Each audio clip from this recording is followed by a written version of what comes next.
Hey everybody, so now it's that time of the year when you can actually buy some really great flagship phones at great prices. And this Galaxy S23, which I bought for almost 60,000 rupees, can be easily purchased for less than 40,000 in Flipkart Big Billion Day sale. And I'll update the exact offers on sale day itself, so please don't forget to subscribe if you haven't already.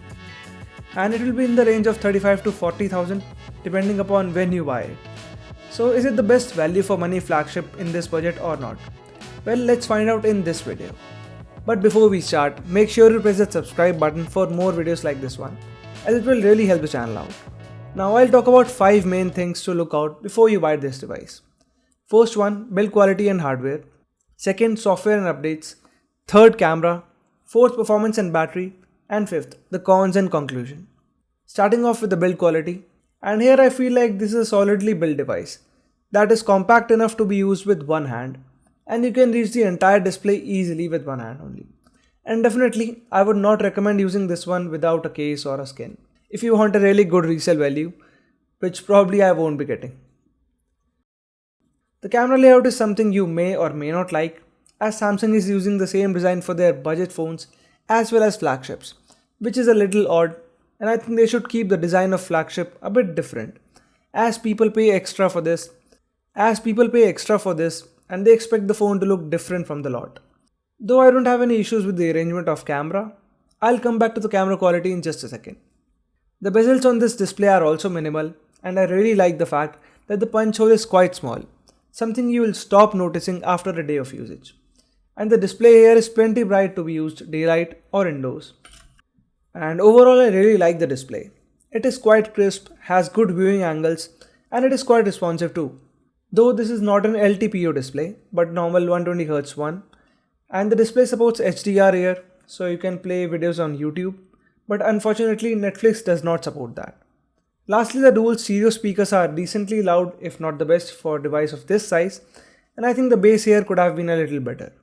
By the way, I have this 8 plus 256GB variant, and I would recommend this over the 128GB one if you take a lot of pictures and plan to use this device for the next 3 to 4 years. Also, I'll leave a link to buy the device in description area so you can help the channel out. About the software and updates first, and this device runs on OneUI 6 based on Android 14, but usually this device gets monthly updates faster than a Pixel even, which is crazy.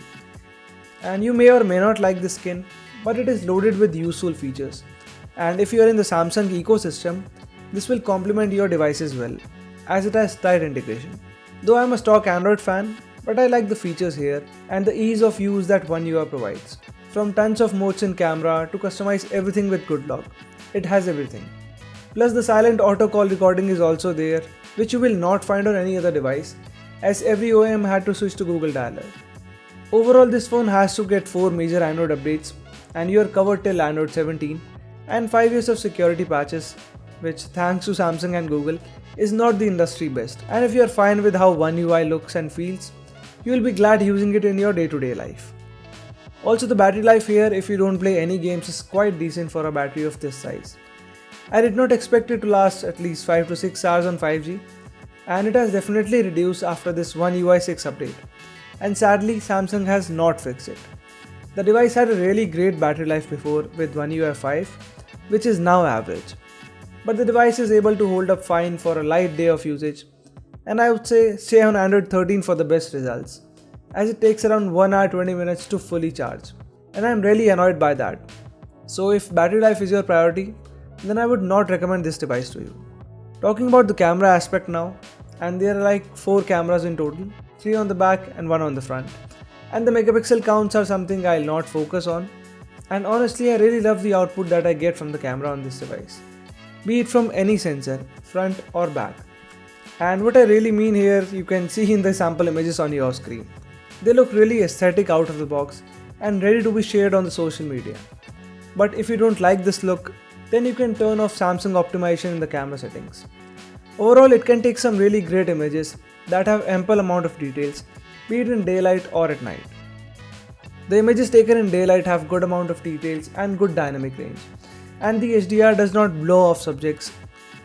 Similarly, for the shots taken from the ultra wide angle camera, they look equally good as well, as Samsung has used some really good sensors and optimized the camera well. Something similar is the case with the telephoto camera, which can be useful if you have to go close to any subject.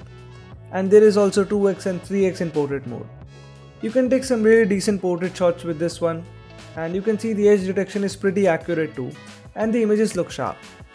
Similarly, the shots taken at night time or in low light look pretty good too.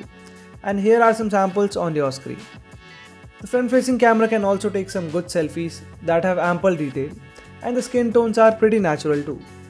I think the resolution could have been a bit more on this device, but overall the images look decent and you can see the same on your screen. Overall, I feel that the camera in such a compact device is really surprising, and it can take some good shots and is consistent. Even the video quality here is good, and you can see you have all the modes, and here is a sample on your screen.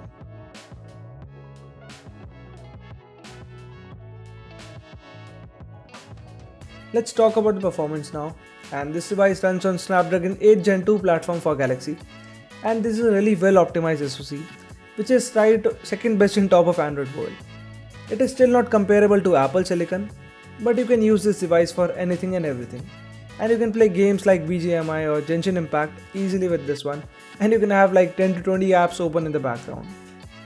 The device will handle everything you throw at it in terms of performance, but I would still not take it as a premium gaming device because it does not have anything fancy like a big vapor chamber or a big battery to help you in playing those games for a longer time. But if you have to use it for occasional gaming and heavy multitasking, you will do just fine with it.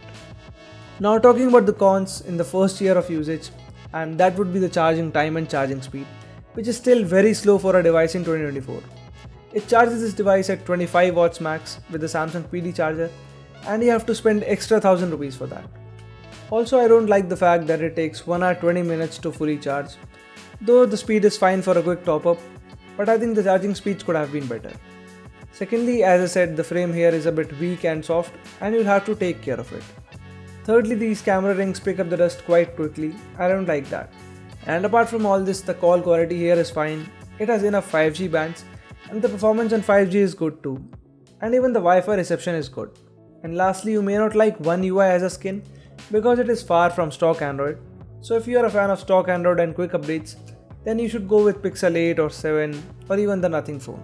Anyways, to sum it up, if you need a compact flagship phone in this big billion day sale that has some good cameras out of the box, gets timely update for the next 3 years, and if you want to go into the Samsung ecosystem, which is quite promising, but if you're someone who uses the device for continuous gaming on a stretch, then this is not the best option for you. And if you get this phone for around 35 to 38,000 rupees, then I think it is a well justified price for the base variant, and you should definitely go with it. So that's it. That was my long-term impression of the Galaxy S23, and if you do end up liking this video, make sure to press that like and subscribe button for more such content. Thanks for watching, and I'll catch you guys in the next one.